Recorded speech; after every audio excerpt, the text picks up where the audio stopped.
네, 7월 18일 멤버십 번개 라이브 파트 2 이어가도록 하겠습니다.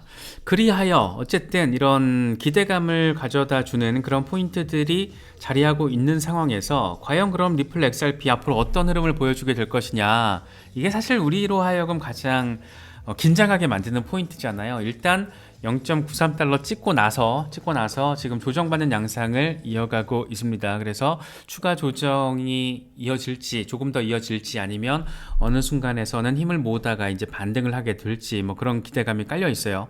숫자적으로는 굉장히 전폭적인 전망들이 지금 이어지고 있습니다. 뭐 3.39달러, 뭐 69달러. 하지만 가장 낮은 지지라인 0.39달러. 굉장히 폭이 커요. 그래서 지금 단계에서 막연하게 리플이 더 날아가겠지, 멍 때리고 있으면 날아가 있겠지, 뭐 이렇게 좀 나이브하게 생각하는 거는 조금 위험할 수도 있다. 어느 정도의 대응 전략 같은 거에 대해서 우리가 조금 치밀하게, 더 디테일하게 전해지는 내용들만 가지고라도, 우리는 고급 정보 몇백만 원짜리 유료 정보에는 접근할 수가 없잖아요. 그래서 여러 분석가들이 이야기하는 것들, 여러 미디어들에서 이야기하는 것들 관련해서 전문 자격을 가지고 있는, 예를 들어서 뭐 변호사들이죠, XRP 진영의 미국 변호사들이 이야기하는 것들, 이런 것들을 좀 종합해서 각자가 가지고 있는 전략에 취사 선택할 건 하고 버릴 건 버리고, 뭐 그런 자세가 조금 더 중요한 시기가 아닐까 생각이 됩니다.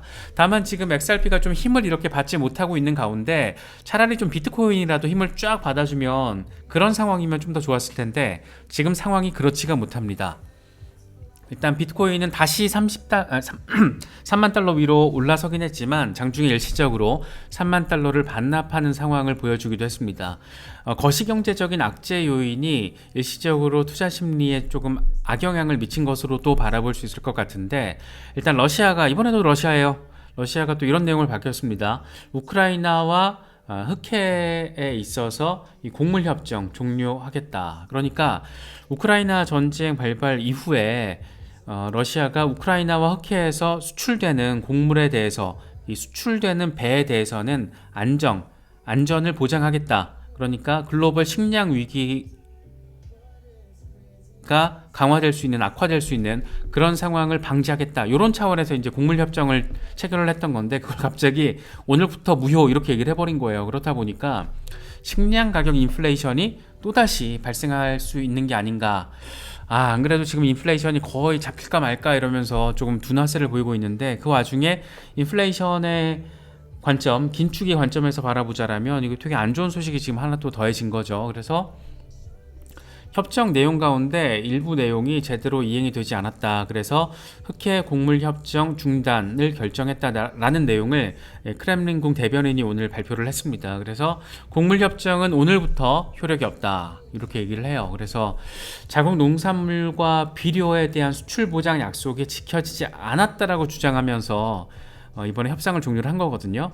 그렇다 보니까 이번에 곡물 협정을 지렛대로 삼아서 이 서방의 제재 완화를 유도하려는 그런 의도가 깔려 있는 게 아닌가, 뭐 그런 얘기를 하고 있습니다. 특히 이제 여기서 CNN이 제목을 쉽게 뽑았는데, 이 글로벌 푸드 서플라이에 한 방을 지금 날릴 수 있는 거죠. 그러니까 워낙 우크라이나가 차지하고 있는 이 밀, 옥수수, 보리, 이런 부분에 있어서 수출 비중이 워낙 크다 보니까 수출국으로서, 그러니까 밀보리 옥수수 주요 수출국으로서 우크라이나의 비중, 이 세계의 곡물 창고잖아요. 비중이 상당히 크고 세계 밀 수출량 가운데 10%가 우크라이나에서 나오니까 얘기 다 한 거죠. 그래서 기억하실 거예요. 작년에 우크라이나 전쟁 발발 이후에, 러시아의 침공 이후에 밀 가격이 작년 6월인가 56%까지 폭등하게 됐었습니다. 어마어마하게 폭등하고, 이제 막 조금 가격이 좀 꺾이나 싶어가지고 좀 안도감을 좀 안겼었는데, 지금 글로벌 이 푸드 서플라이 체인 이런 거에 약간 좀 문제가 생길 수도 있는 그런 상황. 물론 이제 러시아가 언제 갑자기 또 내일 아침에 말을 뒤집을 수도 있겠지만 이게 상당히 우려되는 상황이고, 각국 정부에서도 이런저런 얘기들을 내놓고 있어요. 하다못해 일본에서도 이런 얘기를 했더라고요. 농림수산상이, 그러니까 농림수산부 장관이죠.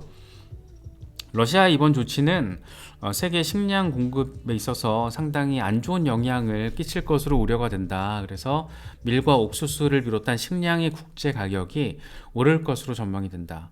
안 그래도 이제 우리 라면 가격 최근에 조금 떨어졌다라고 하던데 저는 라면을 안 먹어서 잘 모르겠지만 뭐 그런 얘기가 있더라고요. 그런데 지금 라면 가격이 다시 오를 수가 있는 겁니다. 그러니까 러시아의 이런 조치가 흑해 곡물 협정 중단 조치가 당장 우리 집 식탁 물가에 영향을 미칠 수 있는 그런 사안이라는 거죠. 그래서 이런 부분들이 상당히 어렵기 때문에 좀 짜증나는 상황이 지금 펼쳐졌다. 일단 펼쳐졌다. 근데 이게 어떤 방향성을 가지고 속도를 보여줄진 봐야겠지만 일단 지금 안 좋은 상황 하나가 등장은 했다. 그래서 다음 주에 이제 금리 결정이 나면 어쩌면 7월 미국의 금리 인상 결정이 마지막이 될 수도 있다라는 기대감이 지금 시장에 깔려 있는데 이게 지금 엎어질 수도 있는 하나의 재료가 지금 들어온 겁니다.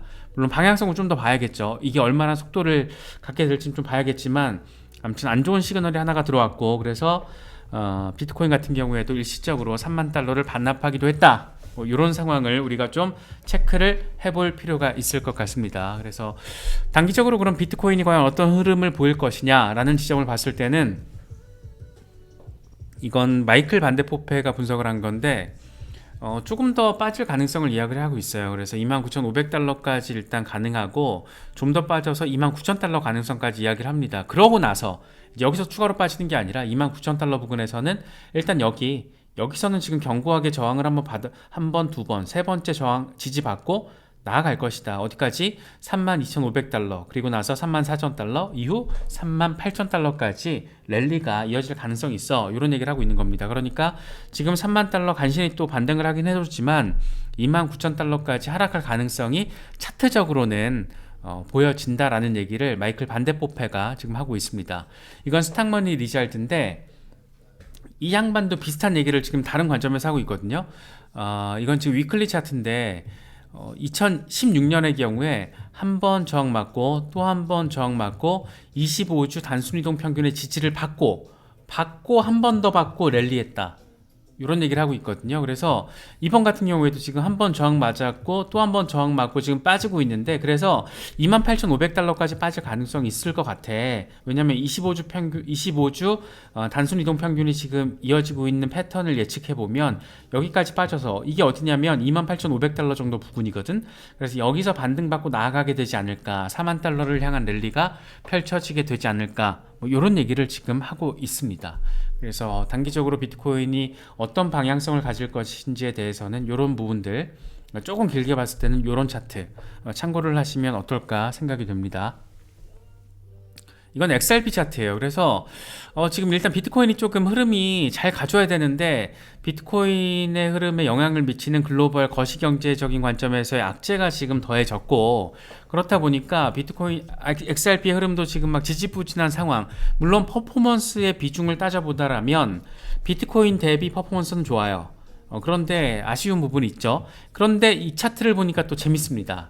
이게 지금 1시간 차트거든요. 1시간 차트에서 XRP가 0.94달러까지 찍어주고 나서 지금 조정을 받고 있잖아요. 조정을 받고 있는데 1시간 차트를 기준으로 페넌트 패턴 나와주고 있어. 그래서 조금 더 여기서 흐물흐물 횡보를 하다가 돌파를 해준다라면 그때부터는 1차적으로는 0.94달러 한번 돌파 테스트가 진행될 거고 여기서 지지 받아주면 1.49달러 그러니까 1.5달러 원화 기준으로는 2,000원 언저리까지 랠리할 가능성에 대해서 차트적으로 보여주고 있어 라는 얘기를 하고 있습니다. 물론 이제 이 차트가 이렇게 저항선을 뚫고 올라가 주면 다행이지만 그래서 요 비율만큼 이렇게 비중 맞춰가지고 반등을 해주면 참 좋지만 문제는 뭐냐면 여기서 이제 악재가 또 더해지고 예를 들어서 SEC 항소 이슈라든가 글로벌 거시경제 추가적인 악화라든가 이런 것들이 더해져서 비트코인의 흐름이 빠지면 XRP도 이제 반등 모멘텀이 더 약해질 수밖에 없을 거잖아요. 그럴 경우는 이제 빠질 수가 있죠.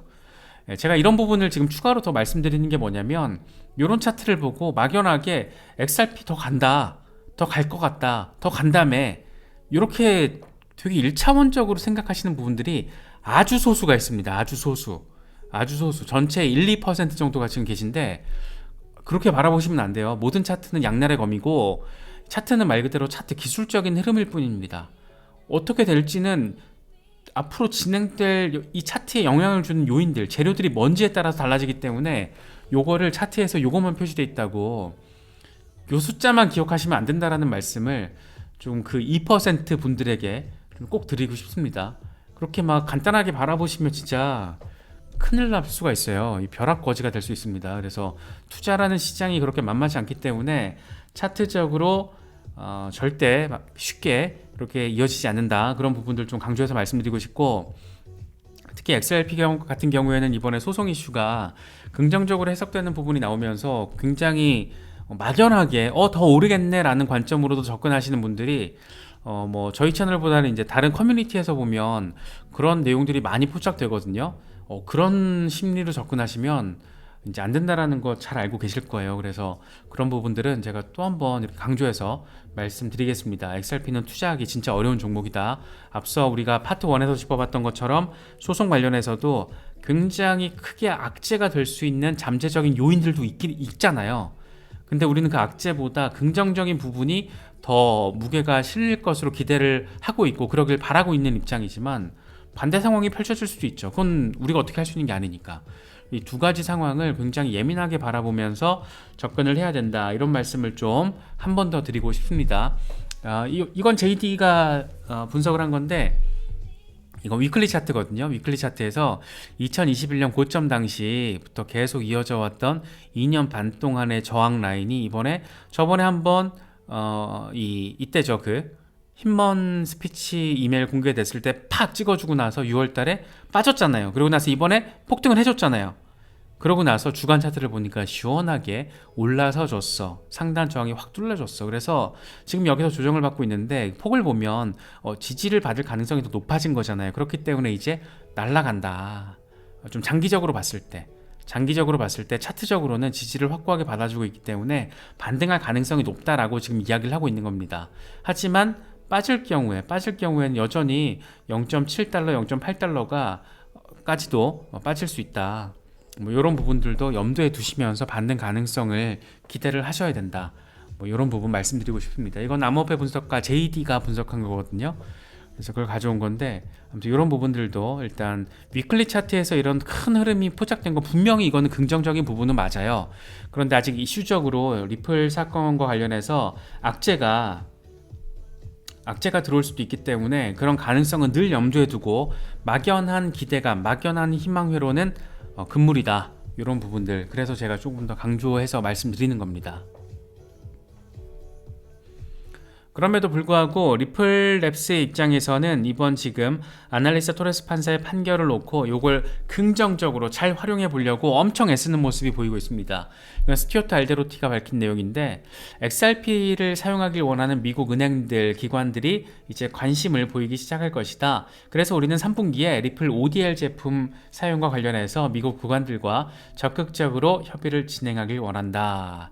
연락주세요. 뭐 이런 얘기 지금 뻐꾸기 날리고 있는 거죠. 그거를 리플의 법률 책임자 스튜어트 알데로티가 이런 얘기를 하고 있는 겁니다. 그런데 이게 참 그냥 단순하게 희망회로 돌려가면서 뻐꾸기를 날리는 게 아니라, 이미 가장 우선순위로 지금 거론되고 있는 게 뱅크 오브 아메리카잖아요. 얘기 다 했죠.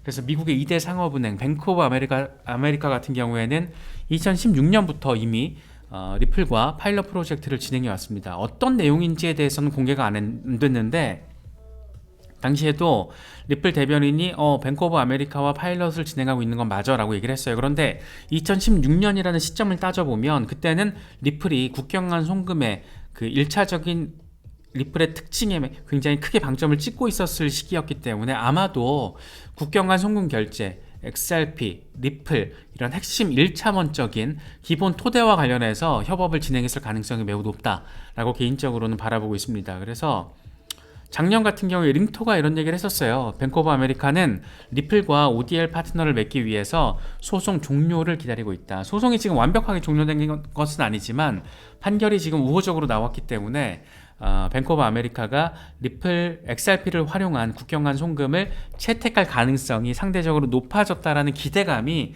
지금 깔리고 있다. 이렇게는 해석을 할 수 있을 것 같아요. 또 하나가 이제 연준 이슈죠. 연준 페드나우 7월 20일에 공식 런칭을 합니다. 그래서 볼란테 테크놀로지, 피나스트라 뭐 이런 리플 파트너 기업이 연준의 파트너 기업이 되면서 연준의 블록체인 혁신과 관련해서 이런 기술적인 토대가 되고 있는 게 지금 리플의 파트너 기업이더라, 이렇게 해석이 되면서 기대감을 주는 거예요. 물론 이게 7월 20일부터 막 갑자기 막 호재가 돼서 XRP 시세가 움직여 줄 것이냐, 이건 모르죠. 이거는 이제 우리 세력님들, 운전대를 잡고 있는 놈들이 어떤 판단을 하느냐에 따라서 달라질 거기 때문에 그건 모르겠지만 확실히 의미는 있다.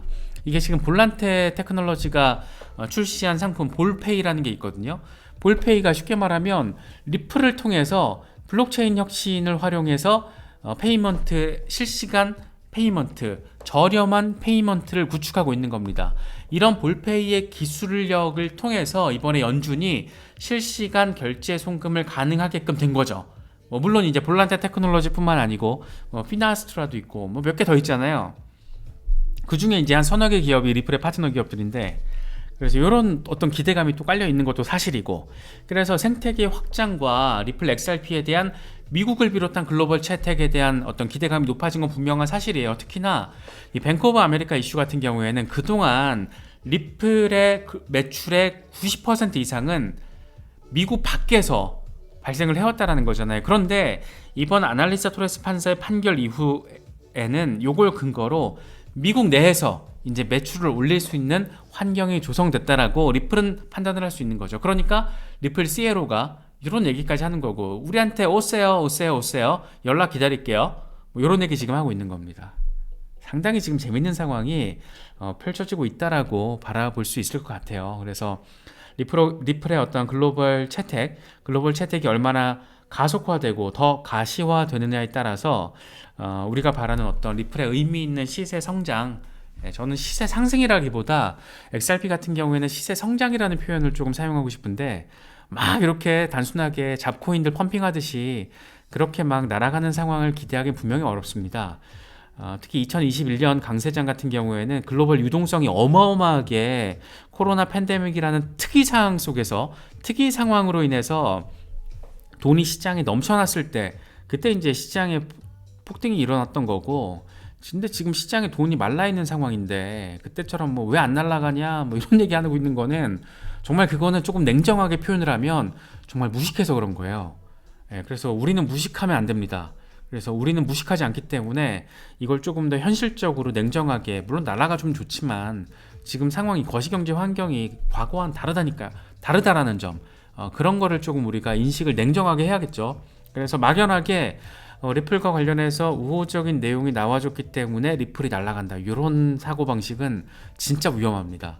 진짜 위험하고, 그래서 저는 리플 시세가 상승한다라기보다 리플 시세는 이 성장의 관점에서 좀 바라보면 이런 프로젝트 자체적인 부분들, 특히 이제 XRP 같은, 리플 같은 경우에는 이 자산의 글로벌, 이 트래디셔널 자산, 뭐라고 하죠? 전통적인 자산의 토큰화 이슈와 관련해서도 적극적으로 지금 발을 담그고 있기 때문에 그런 이슈, 그리고 이렇게 미국에서 굉장히 브랜드 가치가 분명한 그런 은행들과 금융기관들과의 협업 이슈, 이를 통해서 XRP의 채택 이슈, 이런 부분들, 우리한테는 그게 더 중요하지 않나 생각이 됩니다. 소송 이슈는 사실 이제 그냥 봐야죠.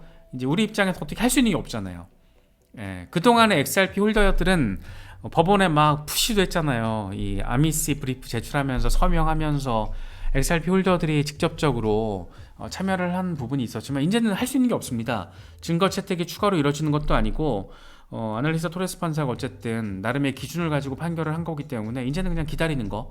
근데 확실한 거는 굉장히 의미 있게 딱 두 가지, 일반 심리를 하면서 세틀먼트까지 딱 합의까지 표시를 해놨다라는 부분은 우리한테는 약간 이 설렘 포인트를 주는 거긴 하죠. 설렘 포인트를 주는 거긴 하는데, 좀 보시죠. 정말 이게 긍정적인 부분들이 막 쏟아지고 이게 정말 시세에 반영이 되면 정말 모르죠. 이게 우리가 그렇게 바랬던 $10? 저희는 이제 저희 채널의 목표는 $10잖아요. 그래서 $10가 되면 여기 계신 이 회원분들과 함께 이 삿포로에서 컨퍼런스를 진행을 할 건데, 저는 $10가 몇 년은 더 걸릴 거라고 생각하는 입장이지만, 그럼에도 불구하고 그게 만약에 올해 이루어지면 얼마나 좋겠습니까? 가능성이 그럼 100% 없냐? 그렇진 않다라고 봐요. 이런 호재가 워낙 많다 보니까 이게 어느 한순간에 어느 세력이 마음을 먹어서 밀어 올릴 수도 있는 거잖아요. 그게 또 가능한 시장이기도 하고, 물론 그 가능성은 현저히 낮아졌습니다. 지난 강세장에 비교했을 때는. 하지만 내년에 이제 또 비트코인 반감기가 있으니까 괜히 좀 더 기대를 하게 되는 심리가 있는 건 또 맞고, 그래서 굉장히 어려워요. 지금 상황에서 멘탈을 잘 부여잡는다라는 게 굉장히 어려운 부분이기 때문에 이런 부분들을 그래도 조금은 합리적으로 우리는 여기 계신 우리 회원분들은 그래도 조금은 더 합리적으로 바라볼 수 있으면 조금 더 아주 많이 좋겠다, 뭐 그런 생각이 드는 게 꼭 기분 탓만은 아닌 것 같습니다.